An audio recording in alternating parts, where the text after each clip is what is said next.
Pinangunahan ng Sapian Municipal Police Station sa pangunguna ng kanilang officer in charge na si Police Captain Christine Servo ang isang matagumpay na unity walk mula sa Rizal Monument patungo sa St. Anne Parish Church na sinundan ng isang banal na misa at peace covenant signing na ginanap sa Sapian Capiz nito lamang ika-30 ng Marso taong kasalukuyan. Kasama sa aktibidad sina Mr. Edward Clarete, Election Officer 3, Ms. Jocelyn Ubidos, Chairman ng PPRCB, First Lieutenant Myla Gamos ng Philippine Army, mga tauhan mula sa Philippine Coast Guard, Bureau of Fire Protection, at mga kandidato mula sa iba't ibang partido para sa 2025 national and local election. Naging bahagi din ng aktibidad si Reverend Father Erwin Bumbais, Parish Priest ng St. Anne Parish Church na nagbigay ng basbas sa nasabing programa. Matapos ang misa, nagbigay ng mensahe sina Police Captain Servo, OIC ng Sapian PNP,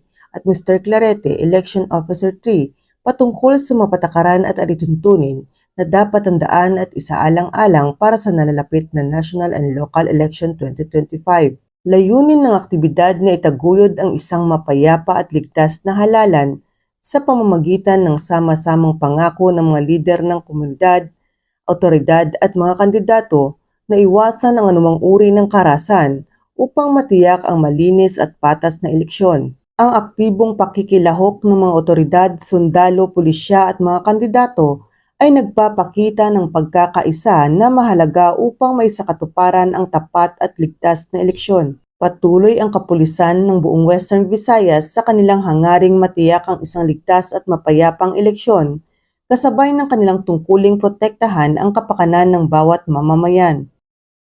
Mula dito sa Western Visayas, ako ang inyong Police News Network Correspondent, Patrolwoman Charmaine Balunsat, alagad ng batas, tagataguyod ng Balitang Pulis.